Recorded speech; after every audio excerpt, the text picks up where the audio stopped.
My name is Arthur Whitmore. I'm 90 years old. And tonight, I'm sitting alone in a house that used to feel too small. I used to believe something very simple, that if I worked hard enough, long enough, I could build a life that no one could take away from me. So I did exactly that. I worked 60 hours a week, sometimes more. Weekends didn't exist. Holidays were just quieter work days. I told myself it was temporary, that one day it would all pay off. That one day my wife would understand, my son would be proud, and I would finally have time. Time. That was always the promise. Not now. But soon, not today, but later. I remember nights when I came home after everyone was asleep. The house would be silent, but not peaceful, just empty. There was a plate of food on the table, covered, cold. She always left it there for me. My wife never complained, not once. That's what I told people. She understands, I would say. She knows I'm doing this for us. But now I wonder, did she understand, or did she just stop asking? My son used to wait for me. I didn't know that at the time. Found out much later, when it didn't matter anymore. He would sit at the table long after dinner, just in case I walked through the door, just in case. I asked him how his day was. But I didn't. Not that night, not most nights, because by the time I got home, I was already thinking about tomorrow.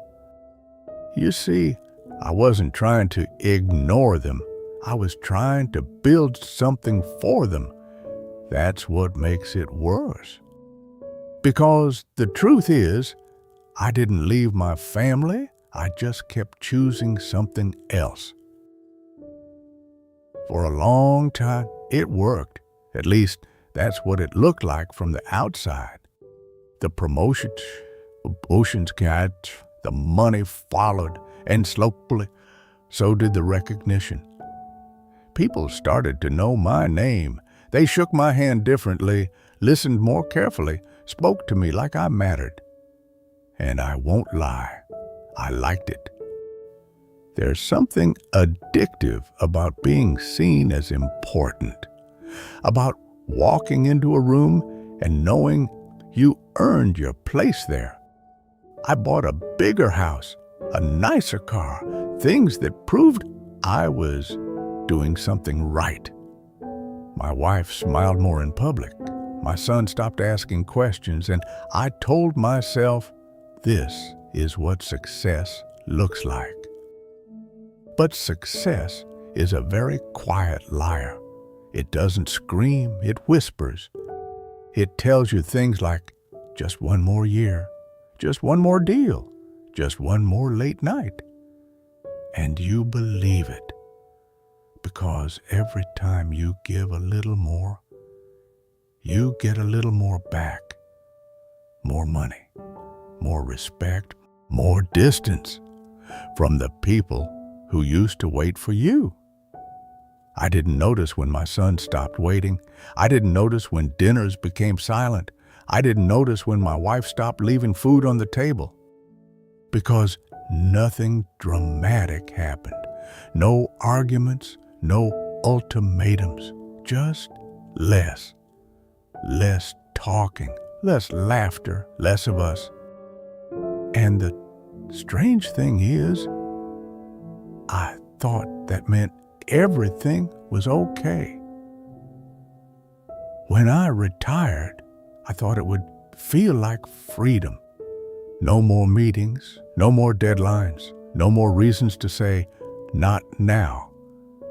I thought this was the moment I had been working toward, the moment when life would finally begin. But something unexpected happened.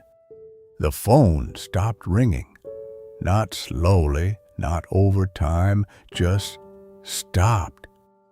No calls, no messages, no one needing anything from me.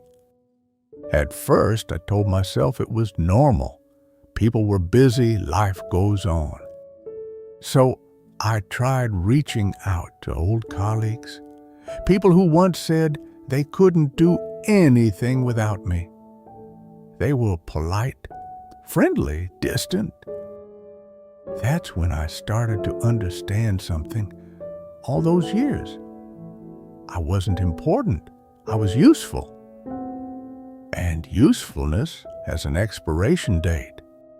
I spent my whole life building a version of myself that only mattered when it was needed.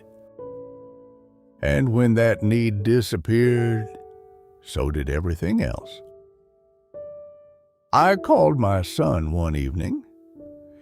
It took me a long time to do it. I didn't know what to say after all those years. "What do you say first?" he answered. His voice was calm, polite, like talking to someone he respected, but didn't really know. We talked about simple things, the weather, his job, his life. And then there was a pause, and he asked me something I wasn't ready for. "Were you ever proud of me?" I opened my mouth, but nothing came out. Not because I didn't feel it, but because I had never said it before. Not once, not when he tried his best, not when he needed to hear it, not when he was still waiting. And in that moment, I realized something that broke me. He wasn't asking a question. He was remembering a silence. Last week, I found an old photograph. It was taken at our dinner table. My wife was smiling. My son was looking at me. Not at the camera, at me. Like he was waiting. I don't remember that night, not the conversation, not the moment. But he does. Because for him, that was one of the nights I wasn't there. Even though I was sitting right in front of him. At 90 years old, I finally understand this. A life is not measured by what you build, not by how much you earn, not by how many people know your name. It's measured by something much quieter, by who still sits with you when there's nothing left to gain from you. And if I could live my life again, I wouldn't work less to rest more.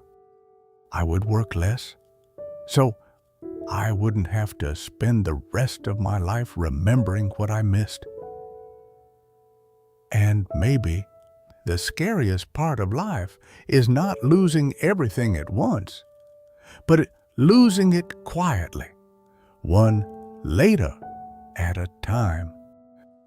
If there's someone you've been meaning to call, someone you keep saying you'll make time for, don't wait for the right moment, because the truth is, there is no perfect time. There's only now, and the people who are still here, waiting. If this story reminded you of someone, maybe tonight is a good time to reach out, before later becomes something you can never change.